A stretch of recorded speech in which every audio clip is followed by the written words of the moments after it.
কলেজকে ধন্যবাদ দিই। কলেজে আমরা খুব পরিচিত, আমার ব্লাড ব্যাংকের পরিচিত আমরা মুখ সবাই। কলেজ খুব ভালোবাসে এবং সবাইকে ধন্যবাদ। যে খুব প্রিয় মানুষ আমার এখানে উপস্থিত আছে, প্রিন্সিপাল সাহেব ছিলেন, আমাদের অধ্যাপক দীপঞ্জন বাবু ছিলেন, উনি বছরে 4 বার রক্ত দেন, এবং আরও যে কলেজ কর্তৃপক্ষ সবাইকে খুব ভালো লাগছে খুব একটা সুন্দর অনুষ্ঠান করার জন্য। আজকে ধন্যবাদ দিই আমি রক্তদাতাতে, কঠিন সময় অর্গানাইজ করেছে। আর যে মানুষটার কথা না বললেই নয়, মানে প্রাণ পুরুষ আজকে রক্তদান শিবিরের, তিনি হচ্ছে সিঙ্গার সাহেব। সিঙ্গার সাহেবের জন্য হাততালি দেওয়া অবশ্যই দরকার, কারণ নদীর স্রোত হারিয়ে গেলে নদীর কিন্তু মূল্য থাকে না। তেমনি একটা প্রোগ্রামের রোমাঞ্চকর করার জন্য কিন্তু দাদা খুব সুন্দর পারফর্ম করেছে। রক্তদান নিয়ে আমরা আজকে 7 বছর কাজ করছি। এই যে গানের মধ্য দিয়ে একটা প্রোগ্রামকে প্রোগ্রামমুখী করে তোলার যে মানসিকতা কম জায়গায় দেখা যায়। আমি একটু বলার চেষ্টা করবো, আমাদের কাজ সেমিনার করতে হয়, আমার সেমিনারও হয়ে যায়। রক্তদানের উপর কবিতা বলে, কারা দিতে পারে পারে না সেটা বলে আমি জাস্ট একটা রক্তদানের উপর একটা খুব আবেগপ্রবণ একটা লেখা কবিতার আকারে আপনাদের সামনে বলার চেষ্টা করব। রক্তদানের গান, কবিতার নাম একটি বিন্দু দানে শিশু পাবে ফিরে প্রাণ, হীরক তুল্য প্রাণের পীযুষ চলে যায় করি দান। ভোরের পাখি উঠবে গে রক্তদানের গান, তোমার আমার রক্তদানে উঠবে শিশু বেড়ে, থ্যালাসিমিয়া পারবে না তো জীবন নিতে কেড়ে। হাসবে শিশু কোল জুড়ে মার অসুখ শয্যা ছেড়ে, নতুন সকাল নতুন আলোই প্রাণ ভরিয়ে দিয়ে আসবে ফিরে নতুন করে বাঁচার খবর নিয়ে। রক্ত রক্ত যখন দেব সবাই দান শিবিরে গিয়ে, নিজে বেঁচেও বাঁচবে হাজার লক্ষ কোটি প্রাণ। প্রাণের তুল্য রক্ত যদি করি একটু দান, দানে দানে উঠবে বেজে রক্তদানের গান, দানে দানে উঠবে বেজে রক্তদানের গান। তো এগুলো কবিতা নয়, এটা একটা অনুভূতি আমরা বলি মানুষকে ইন্সপায়ার করার জন্য। কারণ যেটা বললে বড় ব্যথা লাগে, 2% নিচে মানুষ রক্তদান করে। আমাদের রাজ্যে বা জেলায় যে ডিমান্ড থাকে রক্তের, সেটা কিন্তু অনেক অনেক বেশি থাকে। তাই আমরা কালকে, আমাদের স্যার ছিলেন, আমাদের ডক্টর মানবেন্দ্র মন্ডল ব্লাড ব্যাংকের দায়িত্বে আছেন, স্যার কালকে একটা বড় উপকার করে দিয়েছে। ওখানে একটা মিটিং চলছিল আমাদের, যে বাইরের কেস কিভাবে ব্লাড ছাড়ার ক্ষেত্রে স্যার কিন্তু একটা কথা বলেছিলেন যে আমার নবদ্বীপকেও দেখতে হবে। তো নবদ্বীপবাসী ব্লাড ব্যাংকটাকে খুব সুন্দর রেখেছে, আমরা চাইবো আরো ভালো জায়গায় আসুক। প্রায় যেটা বললে খুব ভালো লাগবে, 50% কিন্তু নবদ্বীপ এলাকার কেন্দ্রিক রক্তদান শিবির হয়, যেটা যদি বলি সেটা কিন্তু আপনাদের খুব ভালো লাগবে। টোটাল আমরা যা ক্যাম্প করি নবদ্বীপ পিএস এর আন্ডারে কিন্তু প্রায় 50% ক্যাম্প হয়, কালেকশনও খুব কাছাকাছি। তো এইভাবে রক্তের দানের যাত্রা, রক্তদানের উদ্যোগ মানুষের মধ্যে এগিয়ে যাক, কারণ নবদ্বীপ ভূমি সেই আদিকাল থেকে সারা বিশ্বের কাছে, বিশ্বের দরবারের কাছে পরিচিত ভূমি। সেই পরিচিত ভূমির দ্বিতীয় একটা ভালো প্রতিষ্ঠান হচ্ছে, সেটা হচ্ছে ব্লাড ব্যাংক। এইটা থ্রু দিয়েও কিন্তু রাজ্যের একটা সুনাম আছে।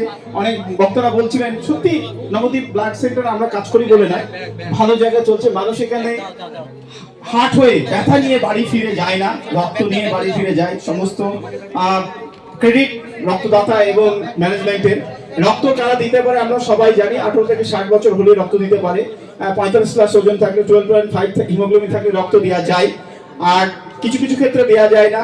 এক কথায় সবল সুস্থ মানুষ রক্ত দিতে পারে।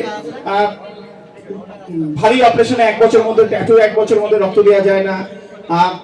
মেয়েদের ক্ষেত্রে পিরিয়ড চলে গেলে মেয়েরা রক্ত দিতে পারে না। এছাড়াও যেসব সমস্যাগুলো আমরা দেখি, হার্টের সমস্যা থাকলে, থ্যালাসিমিয়া ক্যারিয়ার হলে রক্ত দেওয়া যায় না। বিভিন্ন ধরনের সেরোলজি, HIV হেপাটাইটিস বি থাকলে রক্ত দেওয়া যায় না। কুকুরে কামড়ানো ভ্যাকসিনে 1 বছরের মধ্যে রক্ত দেওয়া যায় না। কিন্তু ওইগুলোকে ছেড়ে দিলে কিন্তু রক্ত দিতে পারে। 100টা লোকের মধ্যে 32টা লোক রক্তদানে কিন্তু যোগ্য। তার এখানে যারা বসে আছে সবাই কিন্তু যোগ্য, 18 থেকে প্লাস।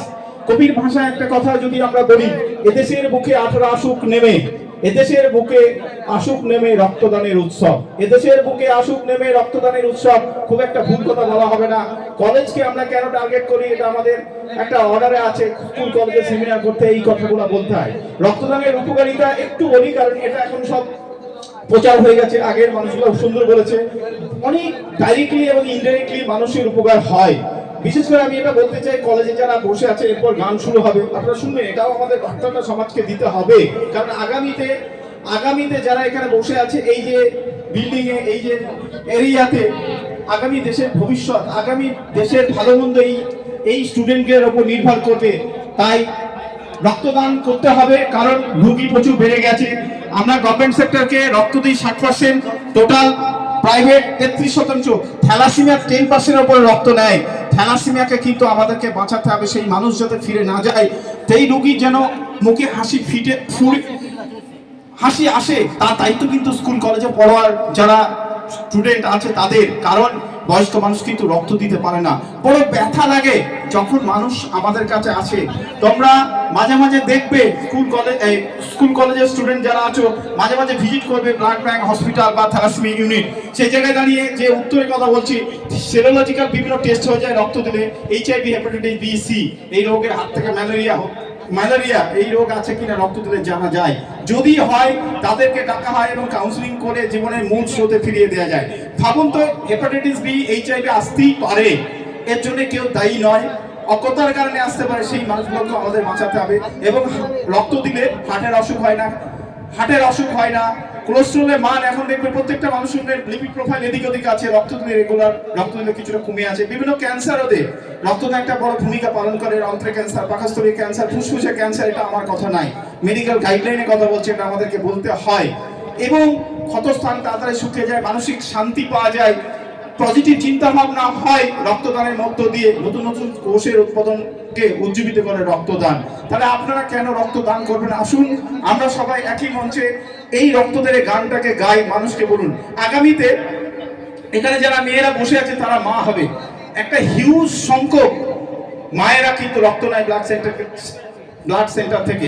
শুধু নবদ্বীপ নয়, সারা পশ্চিমবাংলায় 89টা সরকারি এবং প্রাইভেট 52টা, তার কালেকশন যদি বলি না।